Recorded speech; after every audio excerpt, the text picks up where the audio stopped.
Hi guys, and welcome to Rathwulven Bushcraft. Thanks a lot for tuning in. Today I want to talk a little bit about clothing in bushcraft and especially base layer clothing. Why is this? Well, I think that there's a lot of videos online which are specific product reviews, but I think there's not a lot of content that actually deals with comparisons between everyday clothing and high value outdoor type of base layer clothing, right? So in this video I just want to share my personal experiences with you, talk a little bit about different types of fabrics, how I use them in the outdoors, where I found some limitations with the respective type of clothing, and I hope that by the end of the video you will get kind of like an overall view of what to expect of different clothes, right? And why is this so important? Well, base layers are the first line of defense when it comes to protecting yourself against the elements. So before you start thinking about tarps, tents, jackets, rain repellent trousers for trekking and all these kind of things, you need to think of your very base layer, the things you wear in any kind of scenario. So no matter if you go out fishing in the summer or if you go on a 3-day hike somewhere in the winter through the mountains, right? So this is what this is all about. Let me just quickly show you what I've got for you today. I've got a stack with cotton products here, 100% cotton. This is just a regular shirt from a normal clothing store. This is AC/DC merchandise, so just everyday clothing for me. This is at a price range of about 10 to 15 euros for a shirt like that, regular prices, right? Then underneath that I do have an olive green military surplus base layer shirt, a winter long sleeve shirt, also made from 100% cotton. The price of that was around 7 to 10 euros also at the military dump store, so it's also a very cheap product. Then here in the middle I have a stack with synthetic materials, so those are both polyester shirts, 2 jerseys, a training jersey from Adidas and a football jersey of my favorite team, the FC Nuremberg, right? And on this side I do have Merino Wool products. Probably you've heard of that before. Right down here I have a thin merino shirt from Quechua, which is the home brand of Decathlon, a big European company that sells sport accessories, right? And on top there's a high quality merino base layer shirt from the Scottish company Keela, who specialized on producing products for mountaineers and adventurers that go on extreme trips into extreme weather conditions, right? So basically you have the entire variety from everyday clothing up until high value outdoor gear. And I say, let's just have a look at all of these items step by step, one by one, right? And then by the end of the video, I'm going to give you a summary on that, and I hope that you can learn something from that. Let's go. So let's start off with cotton. For your everyday use, cotton is just perfectly fine. I think that goes without saying, right? But when it comes to the outdoors, I don't find cotton to be a good material for your base layer for the following reasons. Number one, it's like a sponge. It absorbs a lot of moisture. So either way, if it rains or if you're just doing a lot of bodily work and you're transpiring a lot, so you're sweating, these type of fabrics will absorb moisture, which in return can result in you losing body heat and hence getting you closer to hypothermia. Also when it comes to the comfort of sleeping, you know, let's assume for a moment that you're wearing a shirt like this, you go on a hike and you have your 10 kilo backpack on your back, right? And you start sweating on your back and you get this huge sweat patch right where your backpack is. And then you just have to walk around with a shirt like that. I had that before. If you have to go into your sleeping bag and it's starting to get cold throughout the night, you will have a bad sleep. I can guarantee you this. Then also a thing to bear in mind, if you carry, let's say 2 of these shirts, right? Because you got one that's sweaty and you want to have one for the night and just wash that in between, for example, you of course have twice the packing size because you need twice the amount of shirts that you carry with you. This is something to take into consideration. And also when it comes to washing, due to the absorbent character of these cotton clothes, you need to bear in mind that the drying process of a shirt like that takes longer than with synthetic materials. So let's say again, you've got 2 of those, one is sweaty, one smells and stinks, and you're just gonna rinse this in a creek or so, and then you hang that to dry, it will take longer than with, for example, polyester or nylon type of clothing, not to speak of merino, which you will see in a second.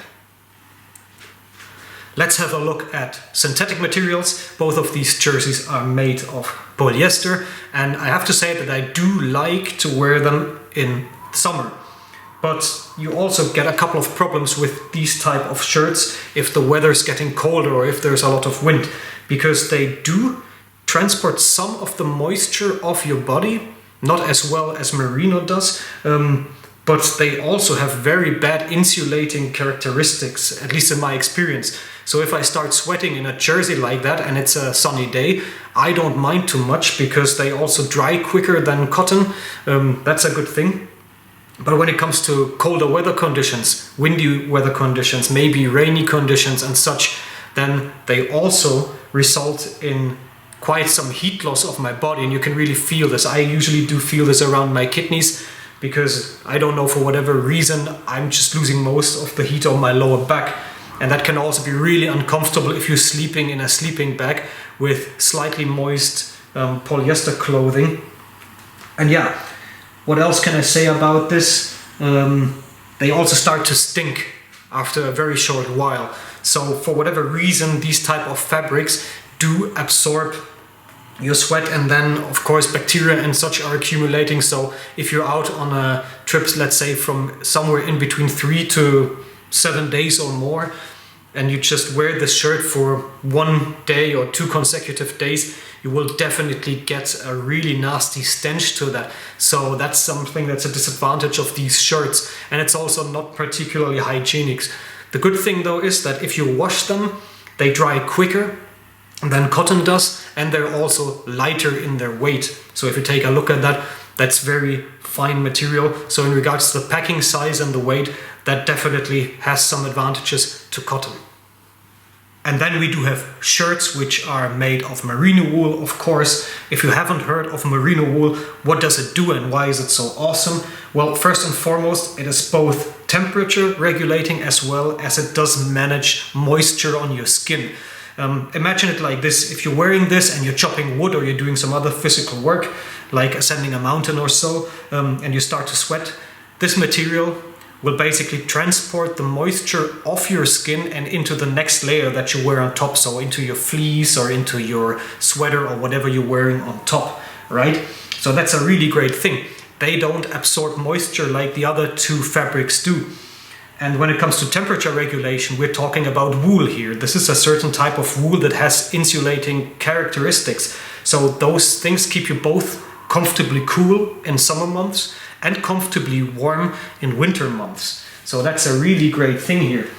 About those products themselves, this is the one from Quechua, the one from a sports discounter. As you can see, they usually come with these zippers right here. So you got kind of like this V-neck opening for some extra ventilation. This is at a price range of about 30 euros and it's relatively thin. So bear that in mind. If you pay little money for merino, you probably get a really thin type of fabric here. And that might become an issue.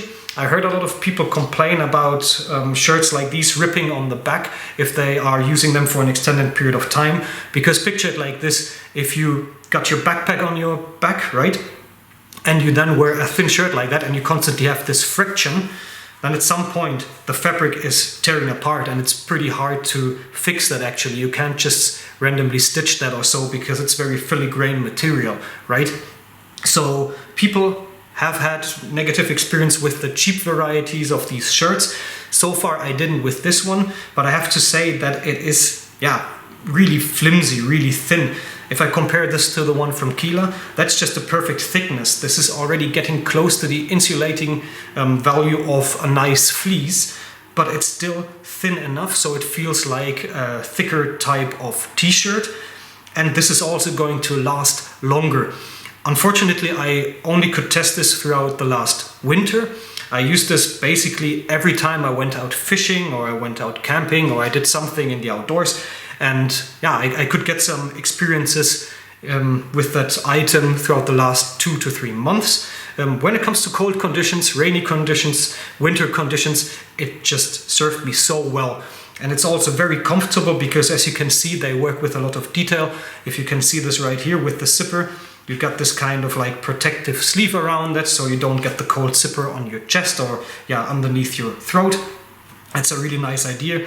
The stitchings are also really awesome because it's incredibly comfortable. This is not as good when it comes to all the stitching and such, because you still get kind of like that itchy feeling because it's a cheaply produced type of merino product. So you definitely see a difference in quality right here. If I would have to choose for one, then I would choose for that one. Okay folks, so I hope that this information is of value to you. Before I wrap up the video, I just want to share a couple of final thoughts with you, starting off with a simple question. If I could go back in time, would I change anything in regards to purchases that I made regarding base layer clothing? The answer is a clear yes. If we talk about these military surplus shirts made from 100% cotton, right? I do have 4 or 5 of those shirts, and I do have 3 pairs of long underpants made from the same material and also from different types of armies around the world. And all of that adds up to a total price of about 65 to 70 euros that I spent at the dump stores, right? And that's comparable to a good set of merino clothing. And I have to be really honest here, in retrospective, I just burned money on these clothings that I could have invested into merino right from the start. Because now all of those cotton base layer things that I have at home are basically in the closet. They collect dust and I don't put them to use anymore because they don't fulfill the job that they need to fulfill, in my experience, right? And if you look at the price tag of an item like this now and you think like, yeah, but 55 pounds is a lot of money for one single shirt. Well, you're right in a sense, but try to look at it from this perspective. You're not only investing in a piece of clothing, you're also investing in yourself. And let me maybe give you a bit of context to that. I have to think of a quote of Ray Mears from one of his documentaries in which he was talking about the average lifespan of human beings. And he said, hey, if you're 80 on average, you turn 80 years on average, then you only get the chance to experience 80 seasons alive, or basically 80 of each season, I mean. So 80 summers, 80 winters, 80 springs, and 80 autumns, which is not a lot. So buying proper clothing enables you to go out into colder conditions, wetter conditions, all these kind of bad seasons, so to speak, in which life in the outdoors is not as comfortable as in summer when there's the camping season. So buying a product like this is not just a purchase in regards to clothing, it's an investment in your own life quality. Try to look at it from that perspective, okay? And if you're still looking at the price tag and you think that's too much, then there's a little tip for you. Just check out web stores like the ones of Keela or from other brands or other companies to see if they have discounts on certain type of shirts that are for sale, right? Because sometimes you might find clothing that has a different color, so for example red or blue or maybe yellow, that is more affordable because it's not sold all that often. So sometimes you find a batch that is on sale and then just go for it.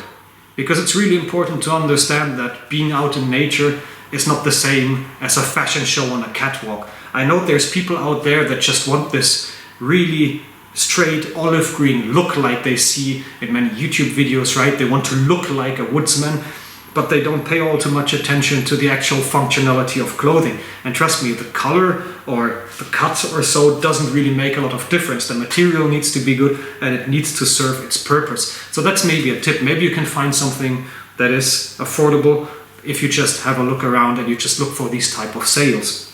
Just a tip from my side. So to wrap up the video, I'm just going to give you also some information on all these products in the information box below. Also a couple of blog articles that are dealing with hypothermia, that are dealing with picking proper clothing for the outdoors. Just have a look at that if you're a beginner. There's a lot of information that's of value. And if you like this video, make sure you give it a thumbs up. Make sure you're subscribed to the channel if you're not a subscriber yet. And if you want to see more of this, please also leave me a comment, because I'm already thinking about making a tiny series on bushcraft clothing. If there's something of interest to you, like talking about pants, talking about smocks, talking about rain protection gear or whatever, just let me know in the comments so I can take this into consideration for upcoming videos. Yeah, so that's that. I hope you liked the video. Thanks a lot for sticking with me up until here. I'm very happy that you could join me in this. And up until next time, enjoy the outdoors and have a great day. Bye bye.